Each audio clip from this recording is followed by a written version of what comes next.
আসানসোল বাজার এলাকায় উচ্ছেদ হওয়ার অংশ পরিদর্শনে যান আসানসোল উত্তর বিধায়ক কৃষ্ণেন্দু মুখার্জি। সেখানে তিনি ক্ষতিগ্রস্ত দোকানদার ও হকারদের সঙ্গে কথা বলেন এবং তাদের বিভিন্ন সমস্যার কথা শুনেন। পরিদর্শনের সময় এলাকায় বহু সাধারণ মানুষ ও হকার উপস্থিত ছিলেন। বিধায়ক তাদের বক্তব্য শোনার পাশাপাশি পুরো পরিস্থিতি খতিয়ে দেখেন। এরপর সাংবাদিকদের মুখোমুখি হয়ে কৃষ্ণেন্দু মুখার্জি জানান, যেসব দোকানপাট ভাঙা হয়েছে সেই ঘটনায় দায়ীদের বিরুদ্ধে এফআইআর দায়ের করা হবে। তার অভিযোগ, উচ্ছেদ অভিযান যথাযথ নিয়ম মেনে পরিচালিত হয়নি এবং ক্ষতিগ্রস্ত স্বার্থের রক্ষায় তিনি প্রয়োজনীয় পদক্ষেপ গ্রহণ করবেন। অন্যদিকে এই উচ্ছেদ অভিযানকে ঘিরে রাজনৈতিক বিতর্ক ক্রমে তীব্র হয়েছে। বিভিন্ন মহলে এই ঘটনা কেন্দ্র করে আলোচনা শুরু হয়েছে। তবে এই বিষয়ে প্রশাসনের পক্ষ থেকে এখনো পর্যন্ত কোনো আনুষ্ঠানিক প্রতিক্রিয়া সামনে আসেনি। প্রশাসন বক্তব্যের অপেক্ষায় রয়েছে সকলেই। Green Asansol, clean Asansol. আপনাদের শহর আসানসোলকে রাখুন সবুজ ও সতেজ, আর থাকুন সুস্থ ও স্বাস্থ্যবান।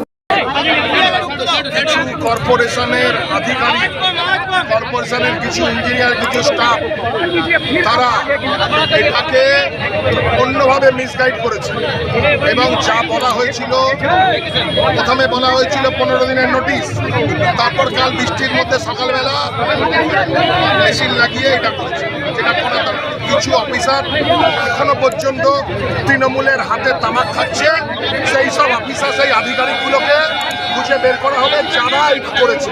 এটা বলা হয়নি এইরকম করতে। আমরা উচ্ছেদ, আমরা এর আগে হটন রোডের উচ্ছেদ দেখেছি, সেই উচ্ছেদে কোথাও কোনো প্রবলেম আছে কেন? আগে থেকে সমস্ত জানানো ছিল, তাদেরকে বলা ছিল। আরে মানুষকে তো সময় দিতে হবে। আজকে দেখুন শয়ে শয়ে মানুষ রাস্তার উপর দাঁড়িয়ে রাস্তার অবরোধ করে দিচ্ছে, বসে আছে, এত এত বিক্ষোভ। এইরকম ভাবে তো হয় না, মানুষকে বুঝিয়ে বলতে হবে। আমি নিশ্চিত কিছু অফিসার, কিছু আধিকারিক এই জিনিসটা ঘটিয়েছে, তাদের বিরুদ্ধে আইনত ব্যবস্থা নেওয়া হবে। কালকে কিছু মানুষ ম্যান হ্যান্ডেল হয়েছে, কিছু জিনিসের লুটপাট হয়েছে, কিছু জিনিস ভাঙা গেছে, খোয়া গেছে, সেগুলোর বিরুদ্ধে আমরা তদন্ত দাবি করছি। আমরা সেই সব আধিকারিকগুলোকে খুঁজে বের করে তাদেরকে সবাইকে ব্যবস্থা। পরশুদিন নগরের মন্ত্রী একটা বৈঠক করেন কর্পোরেশনের ভেতরে, তারপরেই এই ডিসিশন হয় যে ভাঙা।